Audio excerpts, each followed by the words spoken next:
The forest of Arden hummed with magic. Ancient oaks draped in moss whispered secrets to the wind. This was Eleanor's domain, a witch of unparalleled power. Her heart belonged to these woods, as did her magic. Eleanor was no ordinary witch. Her magic was as wild and untamed as the forest itself. She spoke to the trees, danced with the fireflies, and drew power from the very air she breathed. The creatures of the forest were her companions, her confidants. Deep in the heart of Arden, hidden amongst the ferns and ancient oaks, lay her cottage.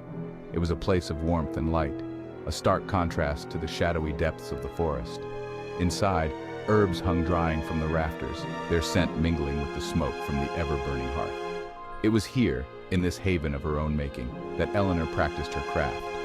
She brewed potions that could heal the sick and mend broken hearts. She crafted charms to ward off evil and bring good fortune.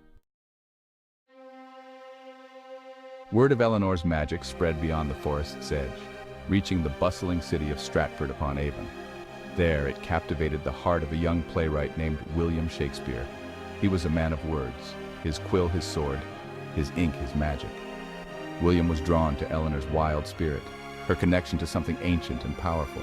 They were an unlikely pair, the witch and the playwright, but their love blossomed under the watchful eyes of the ancient oaks. He saw past her magic into the depths of her soul. Their love was a secret hidden from the world, a forbidden romance whispered on the wind.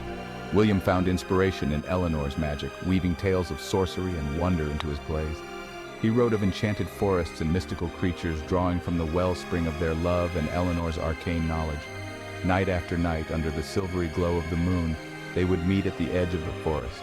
He would share his words, his dreams, his fears, and she would listen, her heart swelling with a love that defied logic and reason.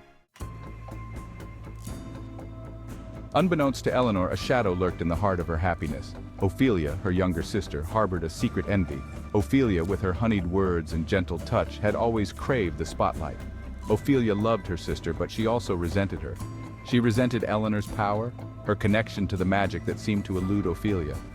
Watching Eleanor and William together, their happiness a constant reminder of what she lacked, fueled the resentment burning in her heart. She saw how William's plays, infused with Eleanor's magic, captivated audiences. She craved that same recognition, that same adoration. But her own talents, though considerable, seemed to pale in comparison to her sister's magic. The forest, usually so welcoming to Ophelia, began to feel oppressive. The whispers of the leaves sounded like cruel taunts, the rustling of small animals like snickers in the dark. She wandered the familiar paths, her heart heavy with envy and a growing sense of desperation. One crisp autumn evening, as William prepared to debut his latest play, A Midsummer Night's Dream, Ophelia made a fateful decision. Driven by envy and resentment, she sought out a forbidden spell. The air crackled with dark energy as Ophelia whispered the ancient words. Her voice, normally so sweet, dripped with malice. A twisted smile played on her lips as she felt the power surge through her veins. The play commenced, the audience spellbound by William's words, his characters brought to life under the shimmering glow of the stage lights. Then, as Act Two reached its climax, a hush fell over the theater. Something was wrong. The actors faltered, their lines forgotten. A wave of unease washed over the audience. Instead of laughter and applause, there was only an unnerving silence.